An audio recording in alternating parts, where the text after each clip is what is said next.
नमस्ते, मैं राकेश भुजेल। मेरो घर झापा जिल्ला कचनकबल गाउँपालिका वार्ड नम्बर 3 मा पर्छ। म आज भारतको हैदराबाद भन्ने ठाउँमा छु। म आज तपाईहरुको माझमा केही देशमा भइरहेको राजनीतिक घटनाक्रम र समाजमा भइरहेको विकृति, जातीय विभेद र भेदभाव सम्पूर्ण समसामयिक विषयलाई लिएर आज म तपाईहरुको माझमा उपस्थित भएको छु। म कुनै पार्टी, कुनै संगठन, कुनै जाति, कुनै विभेद र कुनै धर्ममा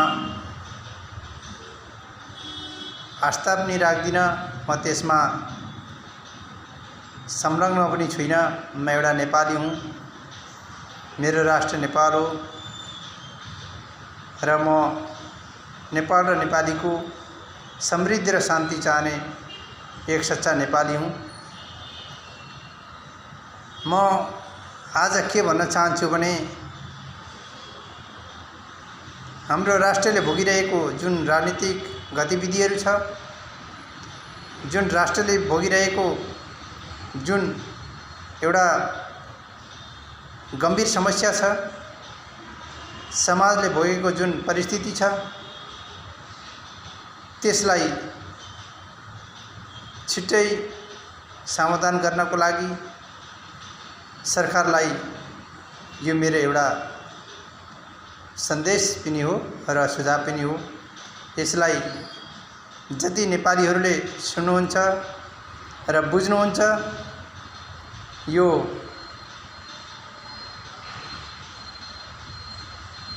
सन्देशलाई सम्पूर्ण नेपालीको बीचमा पुर्याइदिन हुन म हार्दिक अनुरोध गर्दछु। यो हरेक नेपालीको बीचमा पुगोस् र सरकारको बीचमा पुगोस् र यो मेरो भनाइ र मेरो प्रतिक्रियालाई, मेरो सन्देशलाई सरकार समक्ष पुर्याउन सम्पूर्ण दाजुभाइ दिदीबहिनीहरू र बुद्धिजीवीहरूलाई विनम्र अनुरोध गर्दछु र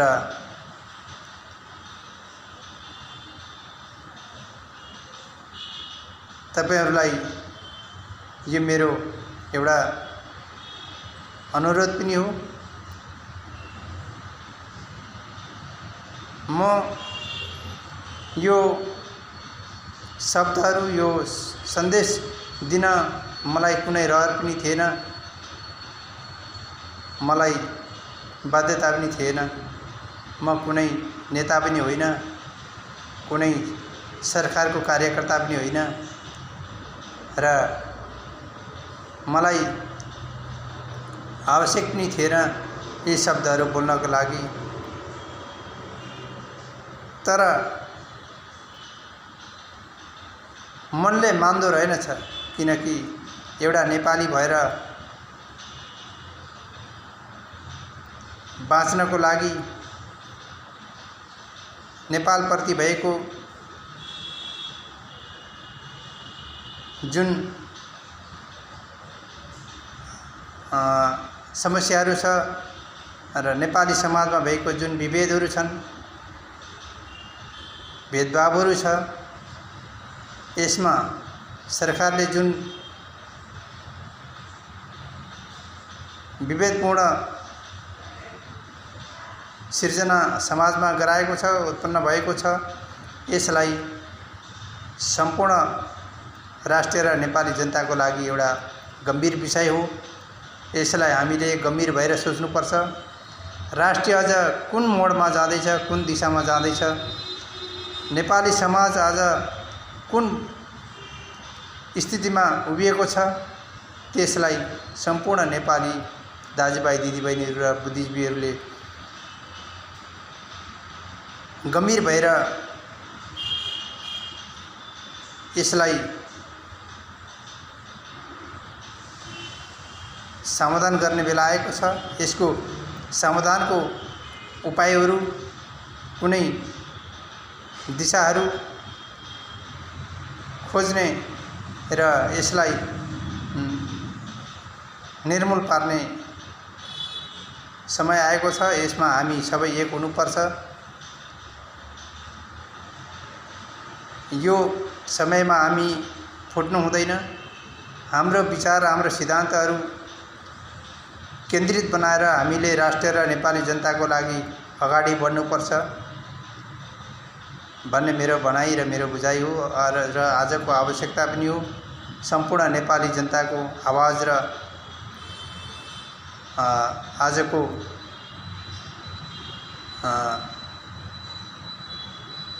जुन परिवेश छ यसलाई हामीले छिट्टै र यही 77 सालभित्रै यसको अन्त्य हुनुपर्छ।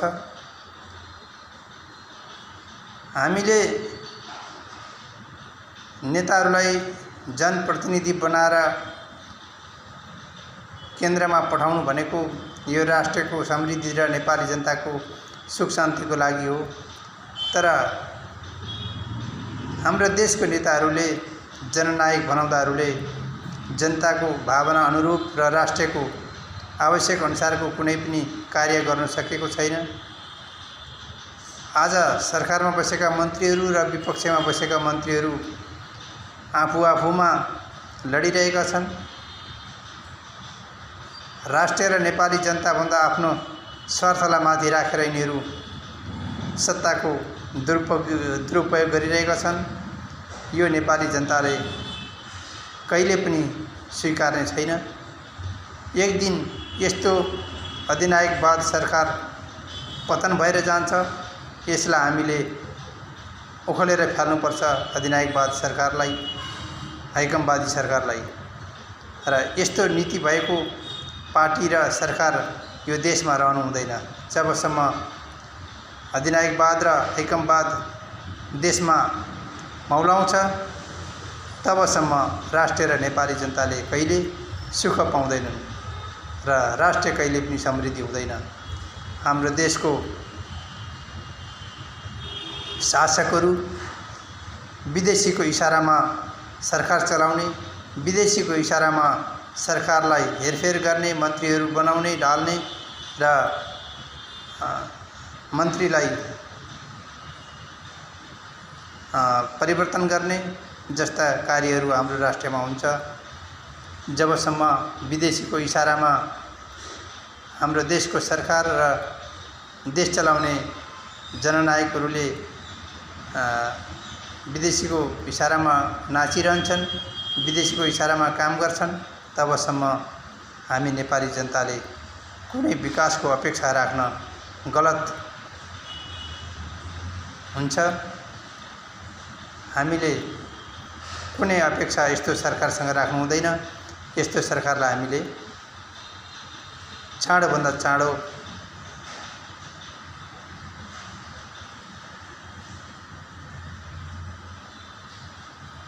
हटाउनुपर्छ भन्ने मेरो बुझाइ हो। हामीलाई पटक पटक यो राष्ट्रमा ठुलो ठुलो यस्तो कठिनाई र समस्याहरू आउने गरेका छन्। हामीलाई प्राकृतिकले पनि बेला बेलामा धेरै दुःख दिने गरेको छ र प्राकृतिकले त दुःख दियो हामीलाई हाम्रै देशको शासकहरूले धेरै पीडित बनाएको छ, धेरै दुखी बनाएको छ। हामी स्वतन्त्र राष्ट्र त हाम्रो नेपाल हो, तर हामी स्वतन्त्र भएर हाम्रो हक र अधिकार हामीले पाएका छैनौँ। हामी भन्ने गर्छौँ हाम्रो राष्ट्र स्वतन्त्र हो, हामी कसैको गुलाम होइन भनेर, तर हामी कुनै राष्ट्रको गुलाम त होइनौँ, तर हाम्रै देशको नेताहरूदेखि हामी गुलाम भएका छौँ। हामी पीडित भएका छौँ, हामी शोषित भएका छौँ। यसको उदाहरण नेपाली जनताहरूले भोलिको समयमा दिनेछन्। यसको जवाब भोलिको समयमा नेपाली जनताहरूले अवश्य पनि यो नेताहरूलाई र यो सरकारलाई दिनेछ भन्ने म आशावादी छु। हाम्रो राष्ट्रले पटक पटक भएको जुन समस्याहरू छ त्यो हामी नेपाली जनताको पनि कहीँ कमी कमजोरी भएर नै आज यो राष्ट्रले यो गति भोगेको जस्तो मलाई लाग्छ। हामी आफ्नो गल्तीलाई हामीले स्वीकार्नुपर्छ।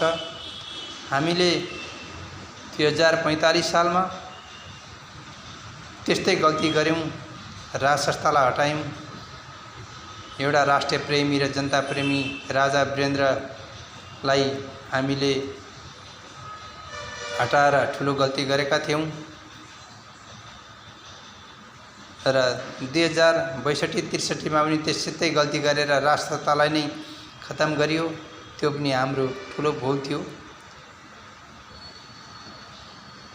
हाम्रा प्यारा राजा वीरेन्द्रले विश्वमा शान्ति क्षेत्र घोषणा गर्नुभएको हाम्रो राष्ट्र नेपाल आज अशान्तिको बाटोमा हिँडिरहेको छ। आज नेपाली लडिरहेका छन्, मरिरहेका छन्। यो हामी रात दिन यस्तो समाचारहरू सुन्दा सुन्दा हामीलाई वाक्क लागेर आउँछ।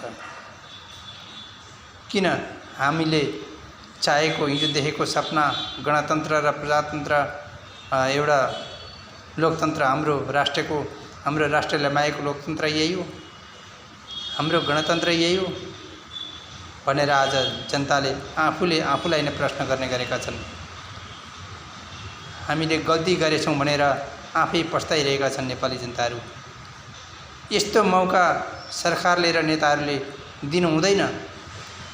हिजो जसरी तिमीहरूले भाषण गरेर जनतालाई लोभ लालच देखाएर प्रलोभन देखाएर ठुला ठुला सपनाहरू देखाएर तिमीहरू सत्तामा पुग्यौ, मन्त्री भयौ, यो देशको नेतृत्व गर्ने एउटा पार्टी भयो, ग्याङ भयो, त्यो तिमीहरूले सही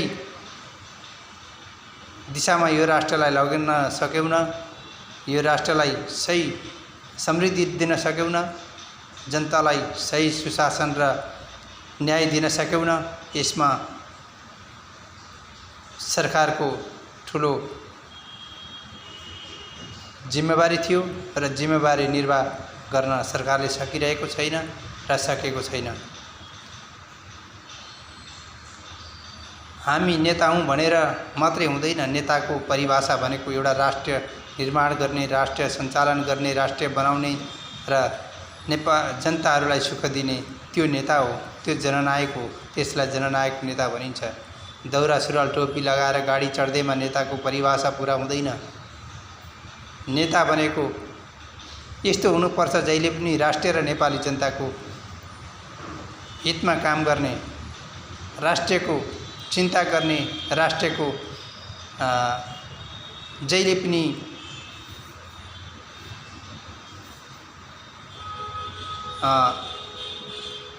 चासो राख्ने, राष्ट्रलाई कहीँ केही भयो कि कुनै राष्ट्रले हाम्रो राष्ट्रलाई थिचोमिचो गर्दैछ कि कुनै राष्ट्रको नीतिहरूले हाम्रो देशमा कुनै खालको त्यस्तो प्रवृत्ति ल्याउँदैछ कि भनेर नेताहरूलाई अलिकति चासो हुनुपर्छ। तर हाम्रो देशको, हाम्रो राष्ट्रको नेताहरू त्यस्तो खालको सोच भएका, त्यस्तो भिजन भएका, त्यस्तो सिद्धान्त भएका नेताहरू छैनन्। अहिलेसम्म कुनै इतिहासमा मैले त्यस्तो नेताहरूको बारेमा सुन्न पाएको छुइनँ र कुनै किताबमा पनि लेखिएको छैन। यो दुःख लाग्दो कुरा हो हाम्रो देशको इतिहास।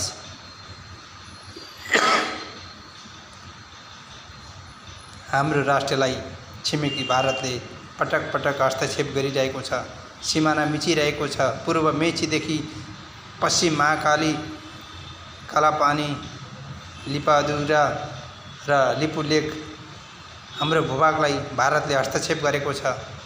आज नेपालले नयाँ नक्सा जारी गरेको छ, त्यसमा भारतले त्यो हामीलाई स्वीकार्य हुने छैन भनेर भारतले प्रतिक्रिया दिएको छ।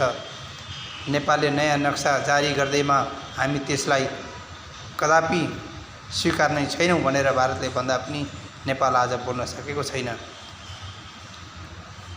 किनकि हाम्रा नेपालका नेताहरूले त्यो लिपि अधुरा कालापानी र लिपुलेख भारतलाई बुझाइसकेका छन् पहिल्यै। त्यही कारणले गर्दा आज नेपाली नेताहरू र नेपालमा सरकारमा बसेका ती नेतृत्व पङ्क्तिका व्यक्तिहरूले केही भारतलाई बोल्ने हैसियत राख्दैनन्, हिम्मत राख्दैनन्, किनकि उनीहरूले गल्ती गरेका छन् आफ्नो भूभागलाई भारतलाई सुम्पिएर। मलाई त्यति साह्रो राजनीतिक त आउँदैन, म राजनीतिक गर्ने व्यक्ति पनि होइन, मलाई राजनीतिकसँग कुनै सरोकार पनि छैन। राजनीतिक भनेको के हो भन्ने कुरो मलाई त्यो पनि थाहा छैन। मलाई यति थाहा छ राजनीतिक भनेको राज्य निर्माण गर्ने, राज्य सञ्चालन गर्ने र राज्यलाई समृद्धि बनाउने भाषालाई नै राजनीतिक भनिन्छ भन्ने मेरो बुझाइ हो। यही बुझाइले म सम्पूर्ण नेपाली दाजुभाइहरूसँग कता कता भन्ने गर्छु कि राजनीतिको परिभाषा यो हो भनेर। तर जतिलाई म भन्छु उनीहरूले सही भन्नुहुन्छ। सही हो, राजनीतिको परिभाषा भनेको राज्य निर्माण र राज्य सञ्चालन गर्ने हो। राज्य विघटन गर्ने, राज्यलाई तहस नहस गर्ने, राज्यलाई दुःख दिने, राष्ट्रघात गर्ने जस्तो सिद्धान्तलाई, त्यस्तो विजनलाई राजनीतिक भनिँदैन। राजनीतिक परिवारवाद राजनीतिक होइन र अवसरवादी पनि राजनीतिक होइन। अवसरवादी र परिवारवादले राष्ट्रलाई जहिले पनि नराम्रो बाटोतिर लैजान्छ, कहिले पनि त्यसले समृद्धितिर जाँदैन।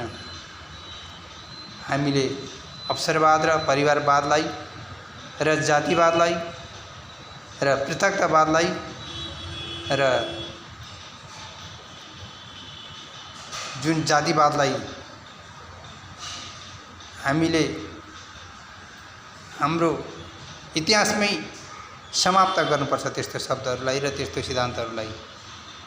हामी एउटा राष्ट्रियवादी र समृद्धिवादी र शान्तिवादी हुनुपर्छ। राष्ट्रियवादी, समृद्धिवादी र समाजवाद र एउटा संस्कृतिवाद, संस्कारवाद हुनुपर्छ। अनि मात्र राष्ट्र दह्रो हुन्छ र समृद्धि बन्छ। हाम्रो देश नेपाल आज 21औं शताब्दीमा आइपुग्दा पनि आर्थिक क्रान्तिमा अल्झिरहेको छ, अल्मलिरहेको छ। शिक्षा क्रान्तिमा अल्मलिरहेको छ। शिक्षा हाम्रा देशको लागि यति घातक छ कि दुईटा बाटोतिर हाम्रो शिक्षा प्रणाली गएको छ, एउटा निजी र एउटा सामुदायिक। कि त हाम्रो शिक्षा प्रणाली कि निजी क्षेत्रमा समावेश गराउनु पर्यो, कि त सामुदायिक क्षेत्रमा समावेश गराउनु पर्यो। कहिले पनि एकजना व्यक्तिले दुईटा नाउमा नदी तर्न खोज्यो भने त्यो व्यक्ति न पारी पुग्छ न वारी आउँछ, बिचैमा डुबेर मर्छ भने जस्तै हामीले हाम्रो देशको शिक्षा प्रणालीलाई दह्रो बनाउनको लागि, गुणस्तरीय बनाउनको लागि एउटै बनाउनुपर्छ र एउटै नीति नियमहरू र एउटै शिक्षा प्रणाली, एउटै ट्र्याकमा ल्याउने कोसिस गर्नुपर्छ हाम्रो शिक्षा प्रणालीलाई भन्ने मेरो भनाइ हो, मेरो बुझाइ हो र आजको आवश्यकता पनि हो। तपाईहरू धेरै बुद्धिजीवी हुनुहुन्छ, धेरै पढेलेखे हुनुहुन्छ, तपाईहरूलाई सम्पूर्ण यस्ता कुराहरू थाहा छन्। मैले भनिराख्नुपर्ने कुनै जरुरत छैन, आवश्यक छैन। तर पनि म एउटा नेपाली नागरिक भएको हैसियतले तपाईहरुलाई यो सन्देश र यो सुझाव दिन मेरो पनि अधिकार छ, मेरो पनि हक छ। मेरो पनि यो देशको लागि बोल्ने र यो देश समृद्धि बनाउनु पर्छ भन्ने मेरो पनि बोल्ने अधिकार छ र हक छ। त्यही भएर म यो मेरो दुई शब्दहरू तपाईहरु माझमा राख्न आएको हुँ। हाम्रो देशलाई आज कोरोना भाइरस महामारीले ग्रस्त बनाएको छ र राजनीतिक पार्टीहरूले पनि यो देशलाई लुटिरहेका छन्। महामारीको नाममा, एउटा एमसीसी को नाममा, भारतको हस्तक्षेपको नाममा नेपाली जनता र नेपाल राष्ट्रलाई लुट्ने काम भएको छ। यसलाई भ्रष्ट गर्ने नीतिहरू बनाइएका छन्। यसको लागि सम्पूर्ण नेपाली जनताहरू, 3 करोड नेपाली जनताहरू आज एक भएर फेरि एकपल्ट क्रान्ति गर्ने बेला आएको छ।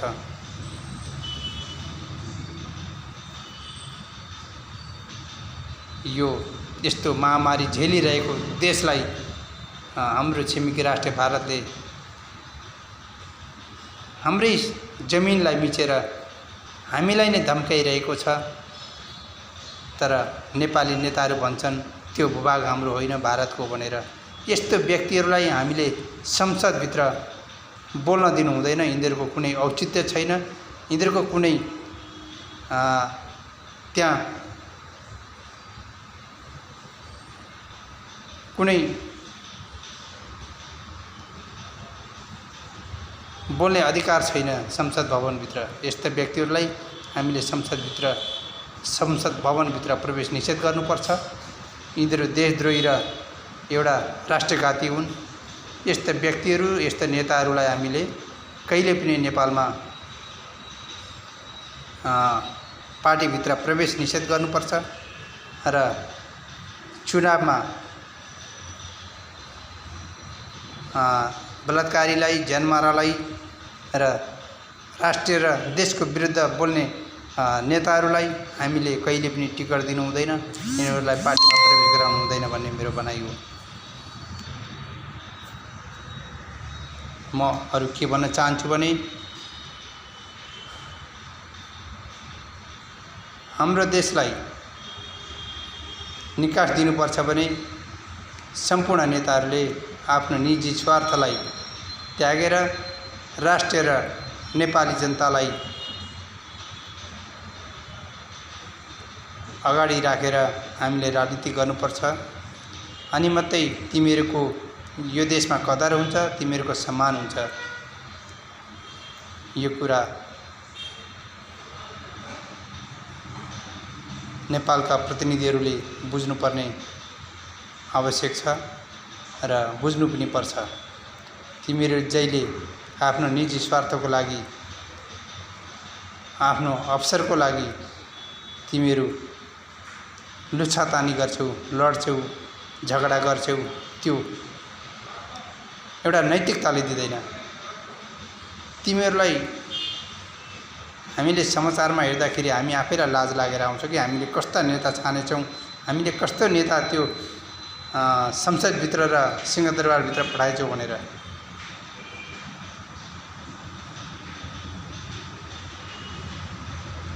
यति भन्दै म आज मेरो दुई शब्द यहीँ टुङ्ग्याउन चाहन्छु। समय मिले फेरि तपाईहरुको माझमा यस्तै प्रतिक्रियाहरू लिएर म उपस्थित हुनेछु भन्दै बिदा लिन चाहन्छु। जय नेपाल, जय मातृभूमि।